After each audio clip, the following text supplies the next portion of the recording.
Hey there everyone! In my last video, I took you through the full tutorial for building my Allay accelerated sorting system. That video was really long, and I had to be really selective about which features I could include.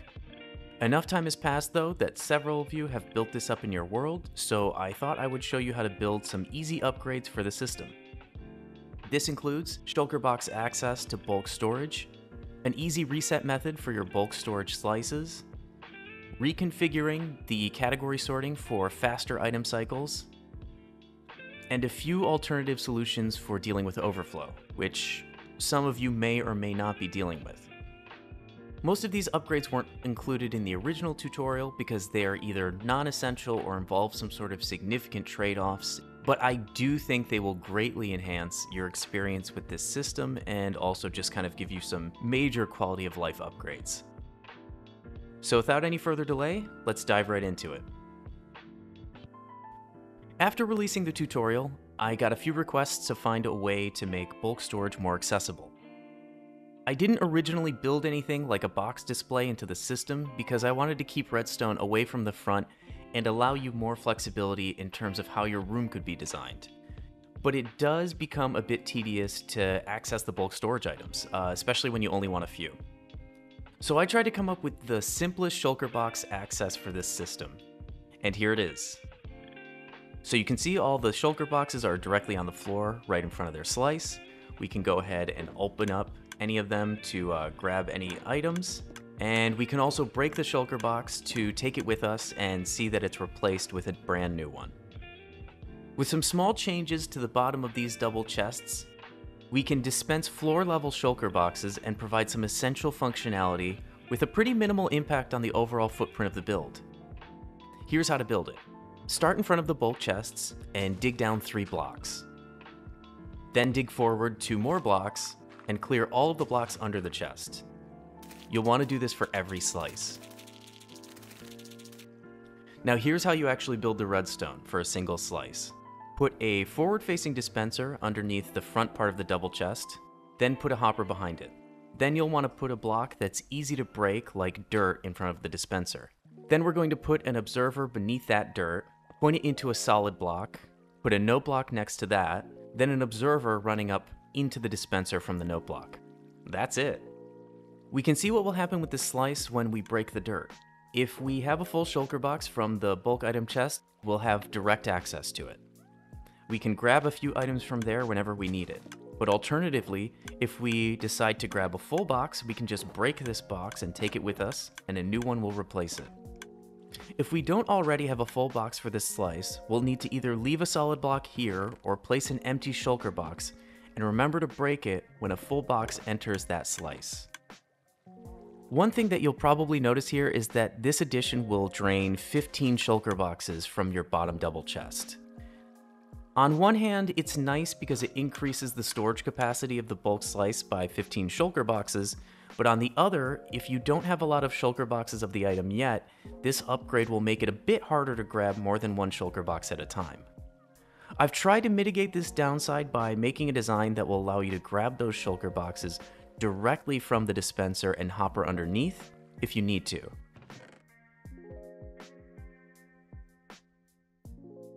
As I used this system more, I found myself wanting to rearrange the bulk storage slices. While changing the bulk storage filters is relatively simple, another step involves breaking the partially filled shulker box and replacing it with a new one, and this is a lot more difficult. Rather than requiring you to tear your system apart to get to that shulker box, I've got a quick add-on that will make it as easy as hitting a button to break the partially filled shulker box, transfer it to your front chests, and replace it with a brand new empty one. Now it turns out that in spite of all of the complicated redstone going on back here, all we need to do is trigger this observer right here. So here's what the easy reset looks like for the 2.0 version. Start by hopping down to the ice paths below, and place a note block against the glass here.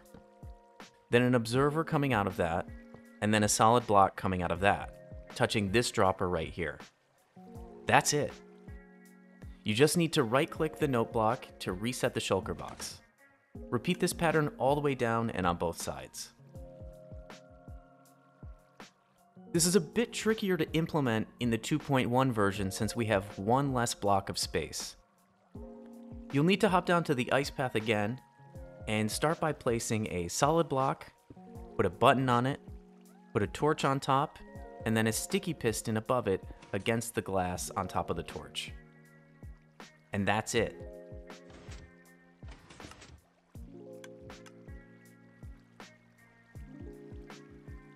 So next we're going to do the upgrade for faster category sorting cycles. The first thing I want to say is that if you are already using the 2.1 version of the system, then you already have this upgrade. So please feel free to skip to the next section.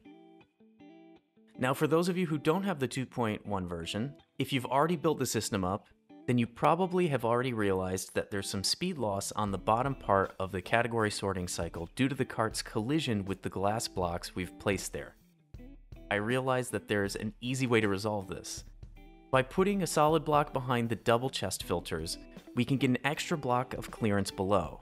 Now the exact adjustment that you make here is going to depend on whether or not your slice is above a powered rail. I'll show you how to do it for both. For when your slice is above a powered rail, we'll want to knock out these two blocks and the redstone attached to them, place a solid block behind the chest, put down a redstone block on the honey block with a comparator on it, attach a solid block on the end, staircase up with another slab, redstone on that, then break this redstone feeding into the target block and place a comparator there. You'll need to go back down, place a slab next to the powered rail, and then run a line of redstone from the redstone block to power the rail. When we don't have a powered rail below the slice, it's nearly the same, except we can place any block on the honey block and we don't need to worry about an extra slab with redstone or anything like that.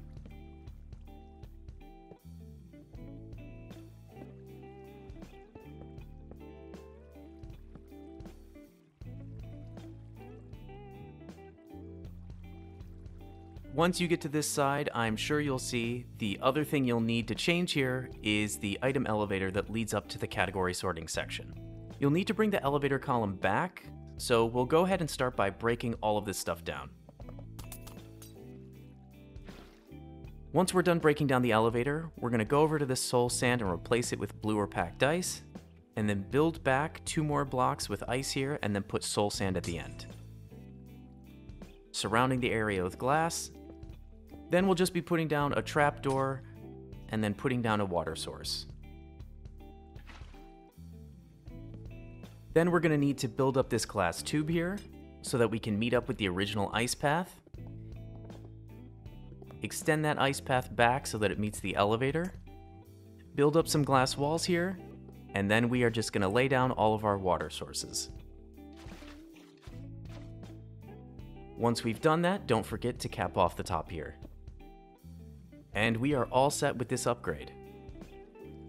Now I have saved the most complex topic for last, overflow. So something that I discovered while working on this overflow section is that there seemed to be some quasi-connectivity happening between this dropper and the block diagonally from it here. So we're just going to reconfigure this reset line a little bit.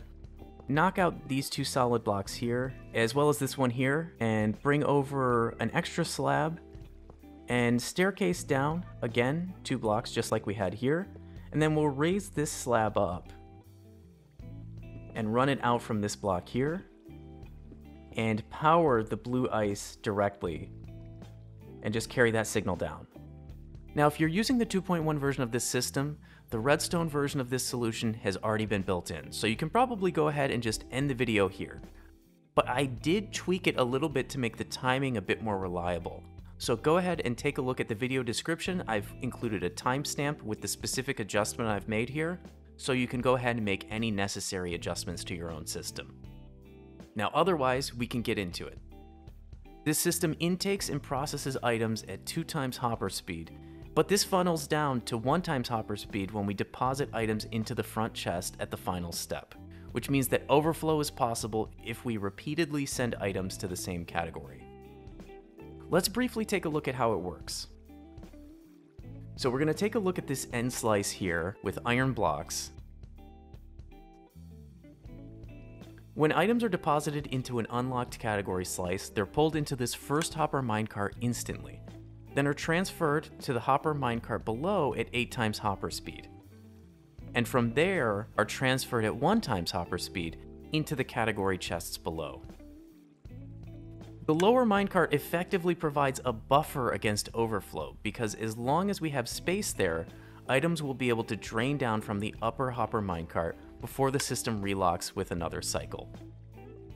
If we were to send items to this same category slice repeatedly, we could hypothetically create a situation where both minecarts are full and any new item stacks will simply pass over the category slice and make their way to the overflow chests. We'll only be focusing on solutions for the left side since it's way more likely to overflow than the right side. The first and easiest solution here is to add another lower hopper minecart to this angled rail. It effectively doubles the buffer for each category and makes it twice as hard to overflow each slice. For most of you, this is going to be all you need.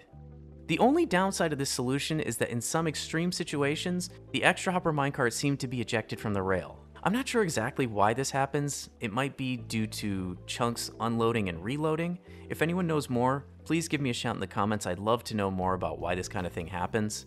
But I've only experienced it in rare situations, and this is by far the easiest solution. So I recommend trying this first and worrying about upgrading to the redstone solution if you find your minecarts are getting ejected. Now the second option here is a lot more involved.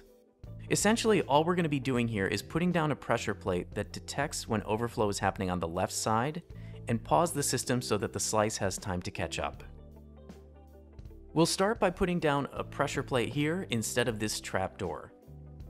Then we are going to want to drop below here and place a solid block below the pressure plate with redstone on top of it. Then we'll run a slab out of that with a repeater. We'll also need to take a signal from the shortcut system and use it to only allow the signal from the pressure plate to pass through if we've matched an item from the left side. That means that we can take a signal out from this redstone torch. So we'll put down a slab and a solid block here with another solid block below, just like this. Then we'll put down a redstone repeater coming out of the torch, set it to 4 ticks of delay, put redstone on this other side here. Then we're going to go down, put down a slab, a repeater, set it to 2 ticks of delay, and then we are just going to run slabs all the way over to that original repeater, put down 2 more running into it, set to 4 ticks of delay, and then just connect that signal. Next, we're going to go to that repeater at the end here, put a solid block on the end of it, drop down a block and put down a slab with redstone on it, run a solid block next to that with redstone on top of that, drop down 1 slab here, put down a repeater, put a solid block on the end of that, and then we are just going to run a platform of slabs here so that we can make a tiny pulse extender. Redstone here, comparators running in opposite directions, and then connect the redstone circuit here. So we're actually going to need to take an extra step of work here. We're going to need to run another signal out. It turns out that we only relock this section when the cart passes under this side. So you can see here that there's actually a slot that's already unlocked. That means if we experience overflow from this side, the item will actually wind up going into that slice and not go into our overflow chests, which is a huge problem. So what we're actually going to need to do is go down and lock all of these. So we'll first start by just putting down a repeater here because we know that there's going to need to be one. And then we will connect this signal here all the way up to that. Now, unfortunately, it's not as simple as just sending a signal through to cover all of those blocks. When we're sending power from the far left side here, as I'm sure you can imagine, the signal won't travel down the entire way. We're just going to go down 2 blocks to the right of this detector rail, break the redstone and iron block here, put down a note block, break the comparator and slab next to it, and then run an observer out of it and put a repeater on top of the note block. Don't forget to break this redstone block at the end. So returning back to this pulse extender, remember we are going to need to hook this trigger up to a timer. So we are going to go ahead and do that on the other side.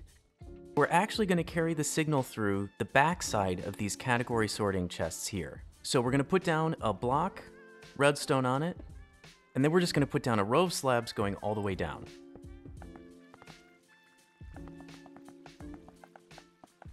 From this iron block, we're going to put a repeater, carry redstone down 15 blocks, put down another repeater, and then carry redstone until we get to the end. We're going to put a sticky piston with a block on it, a slab coming out of that with a repeater, solid block on the end of that repeater, drop 2 blocks with a 1 block gap, put a solid block there, and then we're going to replace this glass right here with another solid block. And then we're just going to put redstone down and a sticky piston on the side. Put a redstone block on the end of that sticky piston and put that over 2 hoppers facing into each other. Then we're going to grab 5 stacks of items and fill one of the hoppers. We are just going to complete this familiar hopper clock design. We're going to run some slabs coming out of these hoppers, put some comparators on them, put solid blocks on the end of those comparators, redstone torches on the end of the blocks, and then blocks above the redstone torches. Connect those with slabs, and then put a line of redstone over the top. So we've now set up our timer. All we're going to have to do now is hook up a signal that pauses the category sorting section, which just amounts to putting a signal into the side of this comparator here.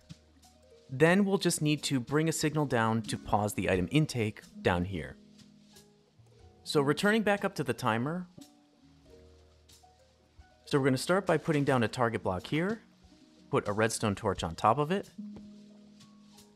solid block on top of that with redstone on top. Then we are just going to staircase up 2 blocks here with slabs, run redstone up, put a target block at the end of that slab, then run a slab out of the target block with a repeater on top going into the side of this comparator. One important step here is don't forget to put the comparator in subtract mode. So we finished with this part, but before we move on, one thing I just want to call out here is that we've actually caused another problem. When we bring this redstone over to the blue ice, we can see that it locks this hopper, which means that any empty shulker boxes that go into the system are going to get stuck there and despawn. So there's a really quick fix for that. We are just going to block off this water stream here first, and then put down a transparent block at the end of the blue ice, which will allow the water to flow over, and since it's a transparent block, the redstone signal won't lock the hopper. So moving on, we're going to need to go back to this timer and break this redstone and slab here and replace it with a solid block with a torch on it. And then we're going to carry a signal down and we're going to need to go down 7 blocks.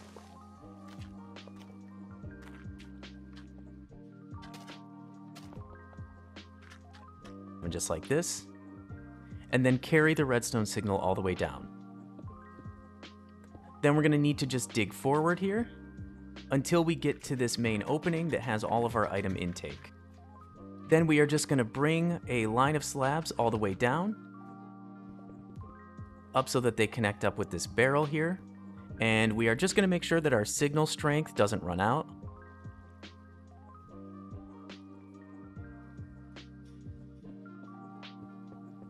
So go out to 15 here, and then put down another repeater, then continue this redstone over the slabs. We're actually going to put it on top of this barrel, put down a solid block here, and we're going to get rid of these 4 composters, put down 2 solid blocks here, and then we're actually going to carry that signal all the way down so that we're covering all of them.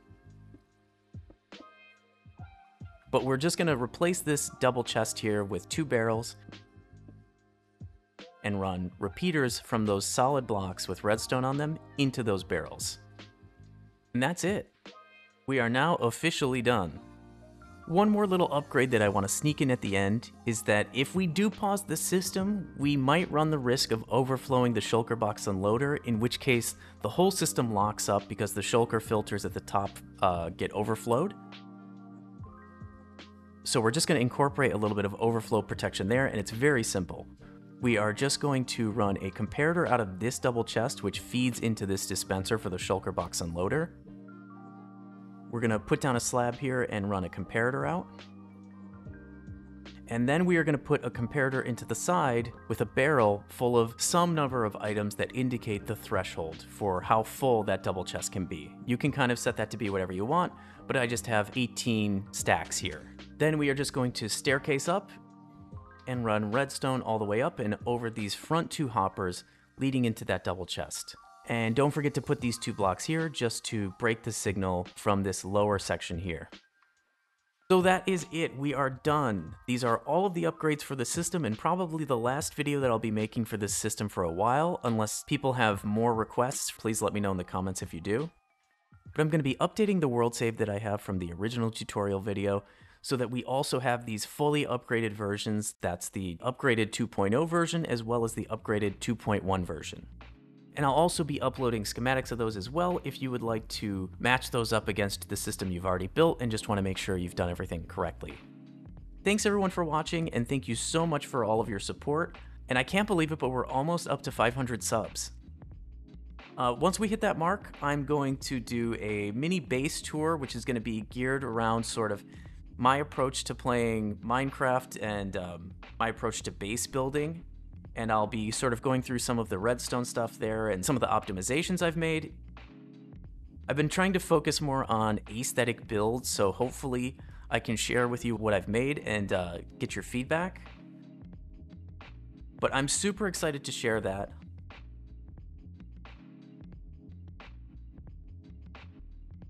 Also, I have another video planned as well, which will take you through my biggest build yet, and some of the redstone inside of it. I've sort of invented a new type of brewing system, and I'm pretty happy with how it works.